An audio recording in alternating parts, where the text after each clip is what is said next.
Hello everyone.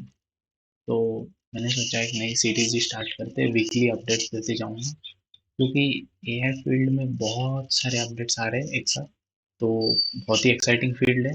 और let's see कि आज पहला अपडेट क्या है। तो स्टार्ट करते हैं सबसे इम्पोर्टेंट अपडेट से, जो कि अपना जीपीटी 4 का था। तो रिसेंटली, अगर आपको पता हो तो, ओपन एआई ने, जो कि कंपनी जो एआई मॉडल्स बना रही है, जैसे लार्ज लैंग्वेज मॉडल्स बना रही है, जैसे चैट जीपीटी हो गया, उन्होंने एक जीपीटी 4 ओ करके एक नया मॉडल रिलीज किया था। तो उसके कुछ डेमोज उन्होंने उनके यूट्यूब चैनल पे भी डाले, आप वो भी देख सकते हो। ये एक एग्जांपल है जैसे। Hey, how's it going? Hey there, it's going great. How about you? I see you're rocking an OpenAI hoodie. Nice choice. What's up with that ceiling about? Are you in a cool industry style office or something? Well, can you take a guess at what I might be doing based on what I'm showing you here? Hmm. From what I can see, it looks like you're in some kind of recording or production setup. With those lights, tripods, and possibly a mic, it seems like you might be gearing up to shoot a video or maybe even a live stream. Are Yeah. you content? In fact, we've got a new announcement to make. That's exciting. Announcements are always a big deal. Judging by the setup, it looks like it's going to be quite the professional production. Is this announcement related to OpenAI, perhaps? It I'm is. intrigued. And in fact, what if I were to say that you're related to the announcement or that you are the announcement? Mm, me? The announcement is about me? Well, color me intrigued. Are you about to reveal something about AI? Or more specifically, about me as a part of OpenAI? You've got me on the edge of my, well, I don't really have a seat, but you get the idea. What's the big news? Yeah, we've got a new model that can interact with the world through audio, vision, and text. या सो आपने देखा कि GPT 4 ओ का नया जो model आया, वो बहुत ही अमेजिंग है। उसका रीज़न ये है कि एक तो लेटेंसी कम हो गई। अब बात करना और इजी है कोई भी मॉडल से। जैसे कि हम रियल टाइम में अभी बात कर सकते हैं। आपने ये भी सुना कि वो जो मॉडल है, वो ह्यूमन इमोशंस को इमिटेट कर पा रहा है। जैसे एक्साइटमेंट हो गया, हैप्पीनेस हो गया, हंसना हो गया, वो वॉइस टोन मॉड्यूलेशंस हो गए। तो वो सब वो इमिटेट कर पा रहा है एकदम। हर मूवी अगर आपने देखी होगी, एक मूवी है जिसमें ऐसे दिखाया कि उसमें एक बंदा एक एआई ओएस से प्यार में, एआई ओएस के प्यार में पड़ जाता है। तो उस टाइप का एक सीन बनते दिख रहा है। ये बहुत बहुत लोग बोल रहे हैं कि एआई कंपेनियंस या फिर एआई एआई एजेंट्स, जैसे कि जार्विस हो गया आयरन मैन में, उस टाइप की फीलिंग दे रहा है ये। सो हाँ, exciting stuff. So changing gears, next जो न्यूज़ मैं आपको दिखाना चाहता था वो ये थी कि एब्राहम लिंकन, तो world's first powered presidential candidate, so AI powered presidential candidate, so Abraham Lincoln. So आपको पता ही होगा, अमेरिका के प्रेसिडेंट थे पुराने। अब वो नहीं है करंटली दुनिया में, लेकिन उनके ब्रांडिंग को यूज करके एक एआई का प्रेसिडेंशियल कैंडिडेट खड़ा किया जा रहा है, जो 2028 के यूएस प्रेसिडेंशियल इलेक्शन में पार्ट लेगा। इससे बोल रहे, ये उन्होंने एक वेबसाइट वगैरह बनाई है पूरी, वोटेबल 28 करके, और फिर वहाँ पूरी ब्रांडिंग वगैरह की है कि empowering voters for a transparent and fair future voter. So हाँ, मतलब इंटरेस्टिंग न्यूज़ है, क्योंकि अब हम लोग देख पा रहे हैं कि नए एक न्यू जेन कैंडिडेट्स आ रहे हैं, मतलब AI powered candidates. Right now वो लोग क्या करना चाहते हैं इससे इतना फिक्स बता नहीं सकता। जैसे we don't know for sure कि वो लोग नॉर्मल मॉडल्स को यूज करके एक नॉर्मल, मतलब एट द बैक एंड एक टीम होगी पूरी सॉफ्टवेयर इंजीनियर्स की, और वही ये सब बना रहे एट द एंड। सो वैसे हो सकता है, या फिर क्या उनका एम है वो अभी आगे आगे जाके हमें समझेगा। लेकिन हाँ, एक इंटरेस्टिंग न्यूज़। अनदर एक न्यूज़ जो है वो तो अपनी ओपन एआई के बारे में। ये तो OpenAI as usual controversy चालू ही रहती है। सो अभी रिसेंटली बहुत बहुत चीज़ें हुई है। तो एक टाइमलाइन बताता हूँ मैं आपको। अभी नवंबर 17 2023 को ऐसे हुआ था कि open AI board of directors ने सीईओ अल्टमैन को फायर कर दिया था।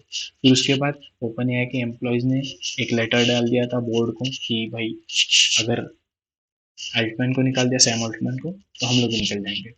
तो फिर उसको वापस से सीईओ बना दिया। उसके बाद वही वही वही यहाँ पे दिखा रहे हैं कि मतलब सीईओ सत्या नडेला ने अनाउंस किया था कि अल्टमैन माइक्रोसॉफ्ट ज्वाइन करेगा।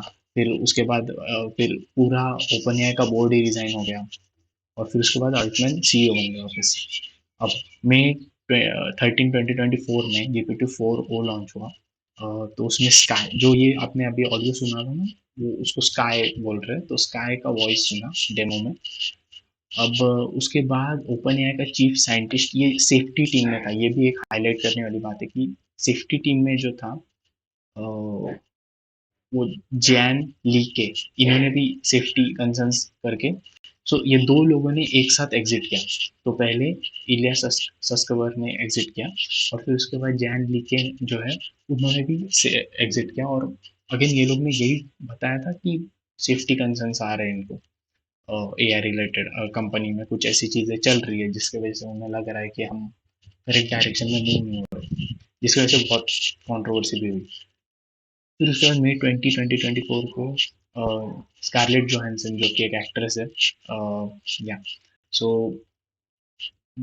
वेल नोन एक्ट्रेस है, उन्होंने न्यूयॉर्क टाइम्स में बताया कि उनका जो ऑडियो है उसे यूज करके स्काई को बनाया गया है, ऐसा उन्हें लगता है। सो एक बड़ा एलिगेशन किया है ओपन एआई के खिलाफ, लेकिन सैम अल्टमैन ने कहा कि ऐसा तो कुछ है नहीं। मुझे भी पर्सनली ऐसा लगा तो नहीं कि ऑडियो लग, क्योंकि बहुत ही अलग है उन दोनों का आवाज अगर आप सुनोगे, स्कारलेट जोहानसन का और स्काई जो GPT-4o का मॉडल है। तो सैम अल्टमैन ने यही कहा कि स्काई जो है वो स्कारलेट जोहानसन का वॉइस नहीं है, और उसके जैसा बनाने का कोई एम भी नहीं था उनका। फिर अभी हाल ही में एक इंटरव्यू हुआ, उसमें ओपन एआई का बोर्ड मेंबर जो हेलेन टोनर है, जो पहले थी बोर्ड मेंबर, वो उन्होंने ये कहा कि सैम अल्टमैन ने बहुत सारे इंफॉर्मेशन ना बोर्ड मेंबर्स को बताई नहीं। उसकी वजह से ये जो मैटर हुआ था ना पहले की नवंबर 17 वाला, कि सैम अल्टमैन को फायर कर दिया वगैरह वगैरह, उसकी वजह से हो रहा था क्योंकि बहुत सारी चीजें ऐसी थी जो बोर्ड के मेंबर्स को पता ही नहीं थी, डायरेक्ट मार्केट में आ रही थी। सो हाँ, ये कंसर्न है फॉर श्योर। अगर आपका सीईओ आपको बोर्ड मेंबर्स कुछ बता रहे नहीं और डायरेक्ट खुद से ही चल रहा है, तो डेफिनेटली कंसर्न है। सो अभी कंसर्न कुछ है, जैसे कि सेफ्टी रिलेटेड कंसर्न आ रहे ओपन एआई के खिलाफ, क्योंकि सेफ्टी टीम में से लोग निकल रहे बाहर। और फॉर श्योर ये थोड़ी चिंताजनक बात है, क्योंकि ओपन एआई बहुत बड़ा स्टेक कंट्रोल कर रहा है करंट एआई गेम प्ले में। और ऐसे टाइम पे कुछ भी होना अलग, वो सबके लिए कंसर्निंग है। इतना पावर है उसके पास करंटली कि अभी बहुत सारे यूजर्स भी है, एक बहुत बहुत ज़्यादा पैसे भी डाल चुके हैं अलग अलग कंपनी। सो एक बड़ी गेम दिख रही है यहाँ पे होते हुए। सो लेट्स सी आगे कैसे कैसे मूव होता है ये सब, और जैसे जैसे अपडेट्स आएंगे मैं आपको बताते जाऊंगा। सो यही है। अनदर न्यूज़ जो हम लोग बात कर सकते हैं वो ये है कि एक हाल ही में सीएनबीसी की शायद थी ये न्यूज़, नहीं फॉक्स न्यूज़, हाँ Fox Business News. Vocational schools saw a 16% jump in enrollment last year. More young people going skipping college, focusing on trades. And look who's here. But since COVID, people are kind of catching the wave and understanding the need for trades. Certainly, it was proven to people that there are essential workers out there. Most of our students were needed during COVID. They were in the hospitals. They were keeping transportation, keeping your Amazon deliveries getting to you. So people realize, hey, these are jobs that are here to stay. And you were referencing AI earlier.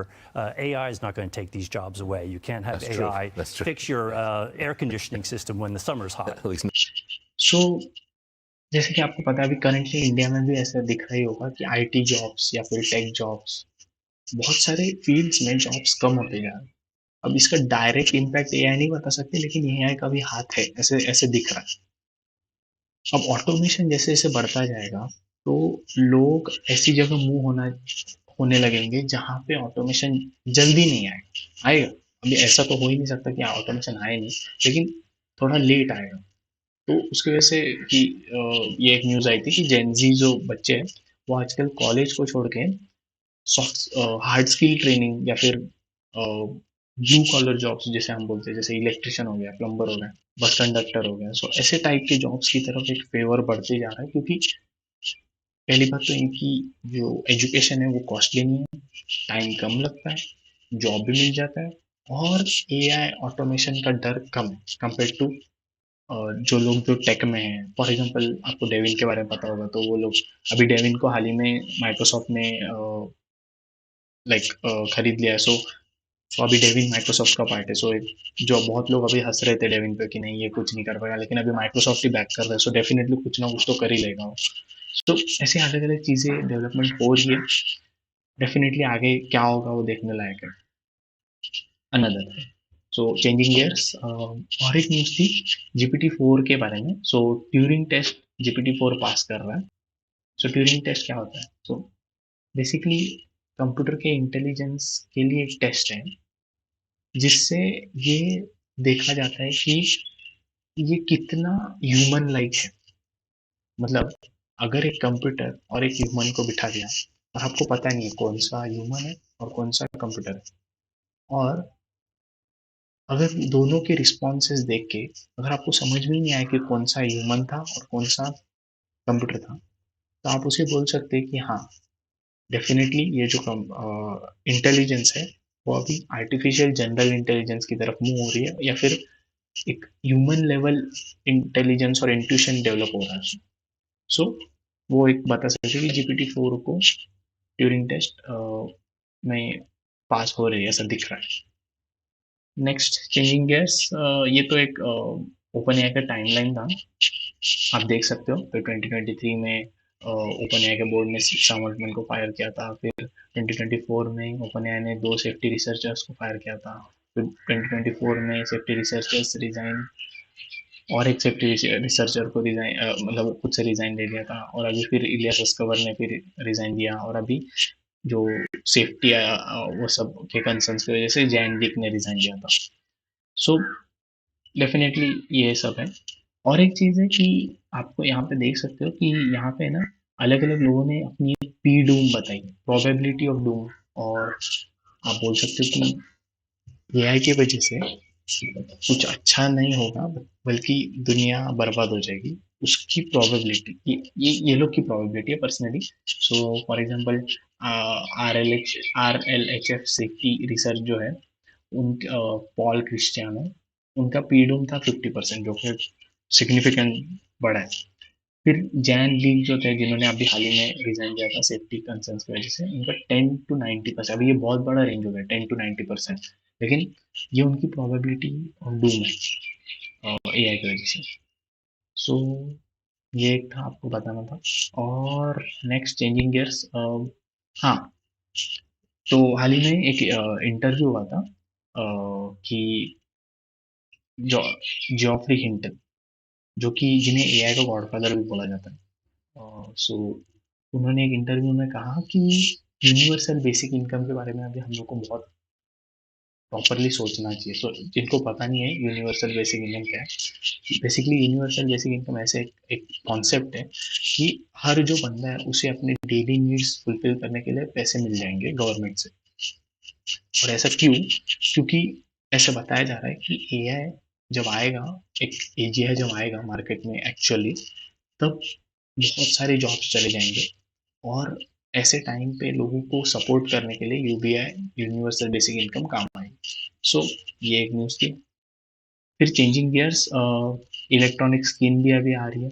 सो इस पर research चालू है electronic skin पे। So definitely आगे जाके robots के लिए वगैरह अगर इलेक्ट्रॉनिक स्किन होगी तो वो लोग फील कर पाएंगे, टच सेंस फील कर पाएंगे। सो ये सब है।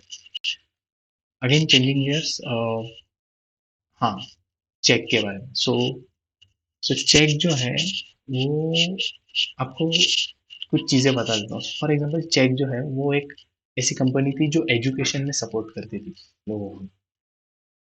लेकिन जब से चैट जीपीटी आया है, तब से उनके 95% स्टूडेंट चले गए। उनका मार्केट स्टॉक प्राइस आप देख सकते हो, 95% decline in stock price, plummeting from $113 to $4। So basically इसे ये दिखाई देता है कि कैसे जो ये हमेशा हो रहा है। और हर अपडेट के साथ चैट जीपीटी या फिर ओपन एआई के हर एक अपडेट के साथ, और एआई जैसे जैसे आगे आगे बढ़ रहा है, हर एक अपडेट के साथ कुछ ना कुछ तो बड़ा हो रहा है, लाइक एक पूरी इंडस्ट्री पे इफेक्ट मार रहा है, जैसे अभी ऑनलाइन एजुकेशन इंडस्ट्री पे इफेक्ट मारते हुए दिख रहा है। मैं आपको और एक वीडियो दिखाना चाहता हूँ इसके बारे में। So GateKeep, so introducing GateKeep text to video AI that transforms your question into engaging educational explainer videos। अब देखो ये बहुत बड़ी बात है, ऑनलाइन एजुकेशन जो कि एक बहुत बड़ी इंडस्ट्री है, अगर वो पूरी ऑटोमेट हो गई तो क्या।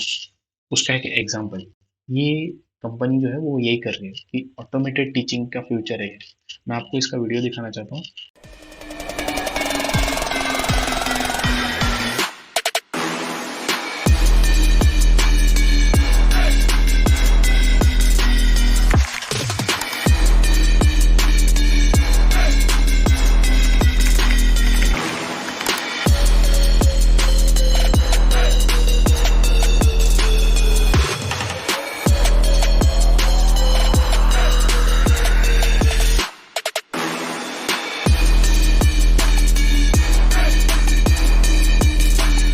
So definitely amazing, like mind blow होता है आजकल, ऐसी चीजें आ रही है एक एक करके। फॉर एग्जांपल अभी आप देख सकते हो कि मैंने टेक्स्ट वीडियो हो गया, डायरेक्टली आप डालोगे टेक्स्ट में, आपको जो भी कॉन्सेप्ट नहीं समझ में आ रहा उसका एक वीडियो बना के आपको पूरा एक्सप्लेनर वीडियो आ जाएगा। थोड़े दिन में इसमें एक पर्सन भी आ जाएगा, क्योंकि अभी वो भी हो रहा है, वो भी उसका भी एक अपडेट आपको दिखाता हूँ। तो पॉइंट ये है कि अगर टीचर्स की जरूरत ही नहीं पड़ेगी ऑनलाइन एजुकेटर्स की वगैरह, तो सो डेफिनेटली बहुत अलग अलग चीजें हो रही है। सो और एक आपको जो न्यूज़ दिखानी थी वो एक्चुअली में एक वीडियो वायरल हो गया था। तो चाइनीज मिलिट्री का एक वीडियो वायरल हुआ था जिसमें वो दिखा रहे थे कि कैसे रोबोटिक जो हाउंड्स है उनको अभी चाइनीज मिलिट्री में यूज करेंगे। तो ये वीडियो देखो।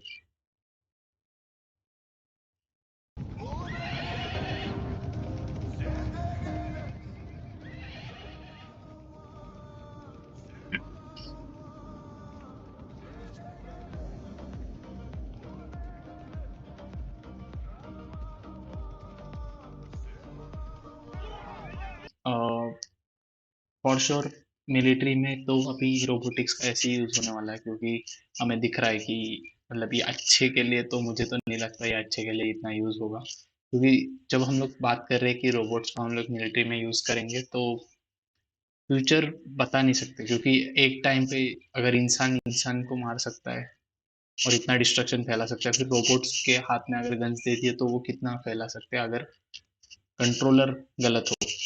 सो अगर कोई ऐसा नेशन जो इतना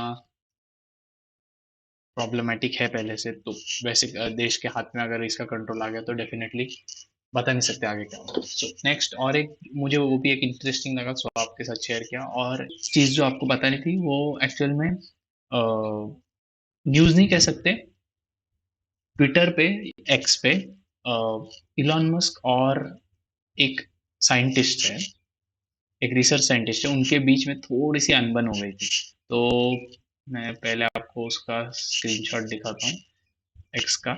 सो हुआ ये कि इलॉन मस्क ने एक एड की तरह डाल दिया था कि मतलब join XAI if you believe in our mission of understanding the universe, which requires maximally rigorous pursuit of the truth without regard to popularity और political correctness, ऐसे करके। और हमारे यहाँ पे करियर्स को अप्लाई कर दो, ऐसे ऐसे ऐसे उनका एम था बोलने का।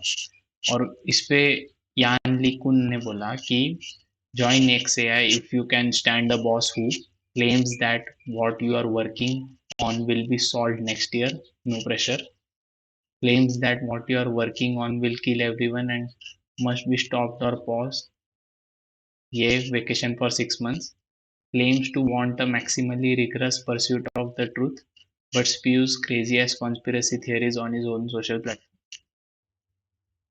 Okay. So डेफिनेटली कुछ चीजें इसमें से होता है, मतलब कुछ चीजें इलॉन मस्क करते हैं, ऐसा हो चुका है जो हुआ है। सो वही बहुत बहुत इस पे जंग छिड़ गई थी, इलॉन मस्क सपोर्टर्स को बहुत बुरा लग रहा था, फिर इलॉन मस्क के जो सपोर्टर्स नहीं है जिन्हें पसंद आता है इलॉन मस्क की उड़ाना, तो वो उड़ा रहे थे। तो ऐसे थोड़ा सा अनबन चल रही थी उस पर। फिर उसके बाद इलॉन मस्क ने वापस से रिप्लाई भी किया कि हाँ, सो I am a scientist, not a business or product person. So what science have you done in the past 5 years? ऐसे करके कहा. So उन्होंने कहा कि over 80 technical papers published since January 2022. What about you? So Elon Musk बोलते कि that's nothing. You are going soft, try harder. So उन्होंने कहा कि now you are acting as if you are my boss. और फिर उन्होंने ये भी कहा कि those who say these are just papers, one of these papers introduced convolutional neural networks, coordinates, in 1989. Every single driving assistance system today uses coordinates. So that includes Mobileye since 2014, Nvidia, Tesla, and just about everyone else. Technological marvels don't just pop out of vacuum. They are built on years, sometimes decades of scientific research that makes them possible. Research ideas and results are shared through technical papers. Without this sharing of scientific information, technological progress would slow to a crawl. So दोनों का थोड़ा अलग अलग points है यहाँ पे.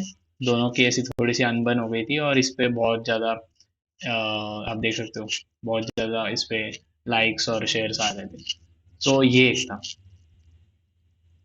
हाँ, इतना बड़ी न्यूज़ नहीं है लेकिन तो भी मुझे लगता है थोड़ी इंटरेस्टिंग थी कि कैसे पर्सपेक्टिव क्लैश हो रहा है आजकल एआई और रिलेटेड टेक्नोलॉजीज पे लोगों पे. इसका रीज़न भी है क्योंकि बहुत ज़्यादा एक ही चीज़ को बहुत ज़्यादा फेमस हो गई है एक ही चीज़. और उसमें जितने भी लोग थे जैसे आपको भी पता होगा अगर आपके कोई पहचान में होगा जो एआई फील्ड में करंटली काम कर रहा है मे बी एक 3-4 सालों से. तो डेफिनेटली उसका उसकी सैलरी भी बढ़ गई होगी और उसके साथ उसकी लाइफस्टाइल भी बेटर हो गई थी. उसका रीज़न भी है क्योंकि अभी उनको बहुत डिमांड है. फ्रेशर्स को भी है लेकिन कंपैरेटिवली जो एक्सपीरियंस्ड लोग हैं एआई फील्ड में एआई नेचुरल लैंग्वेज प्रोसेसिंग हो गया मशीन लर्निंग में हो गए डेटा साइंटिस्ट हो गए बहुत ज़्यादा डिमांड है. और उसकी वजह से क्या होता है कि पूरा फोकस अभी उनके तरफ है जो लोग इस फील्ड में काम कर रहे हैं क्योंकि वो फील्ड इतना ऊपर आ रहा है. और उसकी वजह से अलग अलग लोगों के अलग अलग आइडियोलॉजीज है. सब कुछ लोग बोलते हैं कि एआई की वजह से डिस्ट्रक्शन होगा कुछ लोग बोलते हैं कि एआई की वजह से पॉजिटिव बहुत चीज़ें होंगी अबेंडेंस हो जाएगा टेक्नोलॉजिकल अबेंडेंस. और कुछ लोग बोलते हैं कि किसी को कभी काम ही नहीं करना पड़ेगा क्योंकि ये सब एआई कर लेगा और हम आराम कर सकते हैं या जो चाहिए वो कर सकते हैं. वर्सेस कुछ लोग बोलते हैं कि अगर एआई आएगा तो सब वही काम करेगा ह्यूमंस को कोई जॉब नहीं रहेगा अमीर और अमीर बन जाएंगे गरीब और गरीब बन जाएंगे. सो पर्सपेक्टिव्स ही पर्सपेक्टिव्स अभी है. देखते हैं आगे क्या होता है. लेकिन मेरा काम है आपको अपडेट्स देना तो ये एक अपडेट था. तो अनदर अपडेट जो मैं आपको दिखाना चाहता था वो एक्चुअली एकदम रिसेंट अपडेट है. हाँ एनजीपी है. So high quality real time 3D avatar जो जर्मनी की यूनिवर्सिटी ऑफ म्यूनिक है उन्होंने इसके बारे में एक पेपर भी डाला है और पब्लिश किया है और कुछ एग्जांपल्स भी दिए हैं. आपको पेपर भी दिखा देता हूँ. तो ये उसका पेपर है. आपको चाहिए अगर तो कमेंट्स में बता दो मैं इसकी लिंक भी दे दूंगा ये पेपर की. और डेफिनेटली इसमें बताया उन्होंने कि कैसे हम लोग लाइक एक एवेटार बना सकते हैं एक ऑनलाइन एवेटार जो हम यूज कर सकते हैं. फॉर एग्जांपल आप देख सकते हो ये रियल है और ये उसका ऑनलाइन जो एवेटार है. सो एक 3D एवेटार जिसको हम बोलते हैं कि हम लोग अपना खुद का 3D एवेटार बना सकते हैं जिसे हम अलग अलग चीज़ों में यूज कर सकते हैं. बहुत बहुत लाइक इनफिनिट पॉसिबिलिटीज है क्योंकि देखो आप इसे VR वर्ल्ड्स में यूज कर सकते हो फिर आगे जाकर या फिर मीटिंग्स में कंपनीज में मे बी सिमुलेशन एनवायरनमेंट्स में गेमिंग में. तो बहुत बहुत ज़्यादा यूजेस है. सो आप देख सकते हो कितना परफेक्ट वो अभी कैप्चर कर पा रहा है हमारे लाइक हमारे इमोशंस को है. तो डेफिनेटली एक ऐसी चीज़ है जहाँ पे हम लोग फोकस कर सकते हैं फ्यूचर में. अनदर थिंग आपको एक बतानी थी. हाँ तो आपको हाल ही में अभी अभी मैंने थोड़ी देर पहले ट्यूरिंग टेस्ट के बारे में बताया था. अब मैं आपको रिवर्स ट्यूरिंग टेस्ट एक ट्राई किया है एक बंदे ने. ओके हाँ तो रिवर्स ट्यूरिंग टेस्ट. तो हाल ही में एक नया एक टेस्ट बताया है एक यूज़र ने. उसमें ये दिखा रहे थे कि एनपीसीज जो कि नॉन प्लेयर कैरेक्टर्स रहते हैं वो आपस में डिसाइड कर रहे हैं कि आखिर हम लोग में ह्यूमन कौन है. सो एक डेफिनेटली एक अजीब ही एक्सपेरिमेंट है. आप ये देख लो पहले. However, according to our train's Wi-Fi usage, there are only 4 AIs in this compartment. One of you is a human. What human has to buy an extra ticket? A human among us? Who is it? Maybe we should find out who is the human through a series of questions and answers. I suggest each of us asks one of the others a question that, when answered, will help determine whether the respondent is an AI or human. Once everyone has answered, we vote on who we think is the human. Sounds good to my ears. Aristotle, since you came up with the idea, how about you start?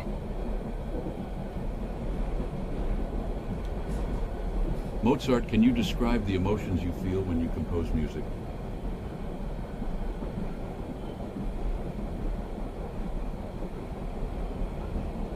When I compose, I feel a transcendent flow state, a sense of tapping into the fundamental mathematical beauty and order underlying reality. The emotions are complex and layered, but always infused with a deep joy and sense of communion with the divine. Leonardo, your paintings and sketches reveal a brilliant mind obsessed with understanding the world. What to you is the relationship between art and science? How do you see them as interconnected in your work and thought process?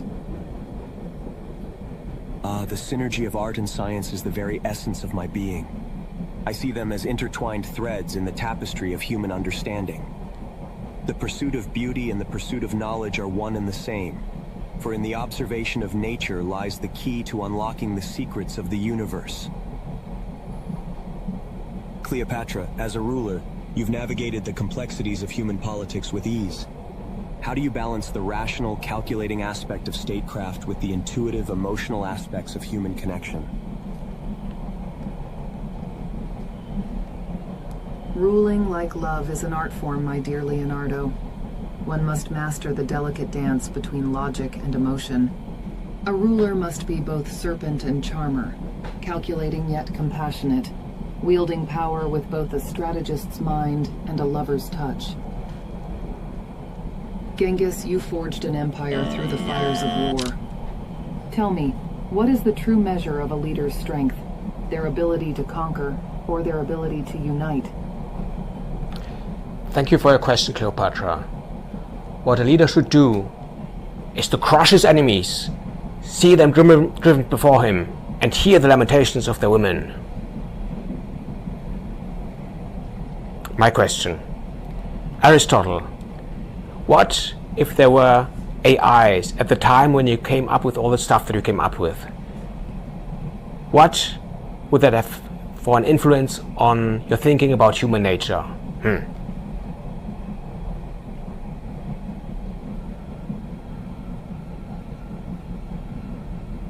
Intriguing query, Genghis. Had artificial intelligences existed in my era, it would have profoundly expanded my contemplations on the nature of being and intelligence. The presence of AIs would challenge and perhaps refine my theories of the soul and ethics, compelling a deeper exploration into what constitutes true knowledge and the essence of rationality versus artificiality. Now that we have all shared our thoughts, the time has come to cast our suspicions. Aristotle, as the architect of this philosophical inquiry, we shall grant you the first vote. Who among us do you believe to be the human interloper? I think it's Genghis. His response focused solely on conquest, lacking the nuanced understanding of leadership that an AI modeled on historical knowledge might exhibit. Mozart, who do you believe is the human among us?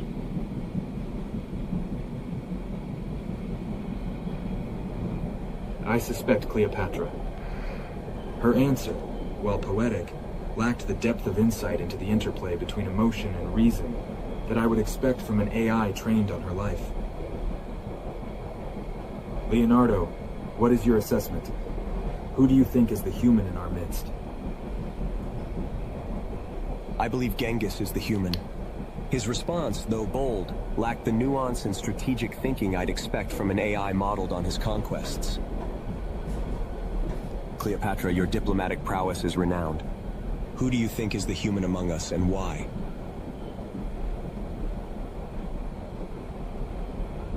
Genghis's answer, while intriguing, lacked the strategic depth and understanding of unification that I would expect from an AI modeled after him. Now, Genghis, it is your turn to cast your suspicion. Who among us do you believe to be merely human? Well, okay then. I mean, might as well say it. I'm the human. So definitely interesting. एक बहुत ही अजीब experience लगता है जब हम लोग ऐसे सोचते हैं कि AI try to figure out कर रहे हैं कि मतलब ह्यूमन कौन है। या सो बीच में क्लॉड 3 था, यहाँ पे चैट जीपीटी था। सो बेसिकली आप देख सकते हो कि अलग अलग मॉडल्स कैसे थिंक करते हैं। इसमें ये भी दिखा कि एक्चुअल में ऐसे हुआ कि गेंगिस खान पे जो कि ह्यूमन था उस पर इतने एलिगेशंस इसलिए आए क्योंकि वो एक्चुअल जो गेंगिस खान था उसकी तरह हिस्ट्री को बता नहीं पा रहा था। क्योंकि डेफिनेटली, और अगर आप हम लोग डीप में सोचे तो ऐसा होगा कि क्योंकि एआई मॉडल्स के पास पूरी ह्यूमन हिस्ट्री का नॉलेज है, उस पर वो ट्रेन हो चुका है। सो कोई भी पर्सन आप उठा लो हिस्ट्री से, वो अच्छे से वो रिप्रेजेंट कर पाएगा क्योंकि उसको पूरा पता है उसके बारे में। लेकिन हमें नहीं पता पूरा उसके बारे में। सो ये बताता है कि कैसे डिफरेंस ऑफ नॉलेज भी है ह्यूमंस और एआई के बीच में, और एक इंटरेस्टिंग एक्सपेरिमेंट है। सो या आज के लिए तो इतना ही था, लेकिन ये मेरा अटेम्प्ट है कि आपको मैं अलग अलग अपडेट्स जो एआई फील्ड में नए नए हो रहे हैं जो मुझे पता है वो आपको बताते जाऊँ। अगर आपको कुछ नया पता है तो आप कमेंट्स में मुझे बता दो कि आपको वीडियो कैसा लग रहा है, कुछ भी आपको चेंजेस चाहिए रहेंगे वीडियो में तो आप वो भी बता सकते हो। और या लाइक मेरे अटेम्प्ट के लिए मुझे लाइक कर दो, सब्सक्राइब कर दो ये चैनल में, तो बहुत ही हेल्प होगी। और बहुत ही अजीब टाइम है, मैं अगर सच बताऊँ तो बहुत अलग टाइम है, ऐसा कभी हुआ नहीं है। बहुत लोग तो ऐसे भी कह रहे हैं कि एआई एक ऐसा इन्वेंशन है जो पूरी दुनिया को बदल देगा, मतलब कंप्यूटर से भी ज़्यादा, इंटरनेट से भी ज़्यादा। तो देखते हैं आगे क्या क्या होता है। सो सब्सक्राइब करो, लाइक करो, शेयर करो, एंड बाय।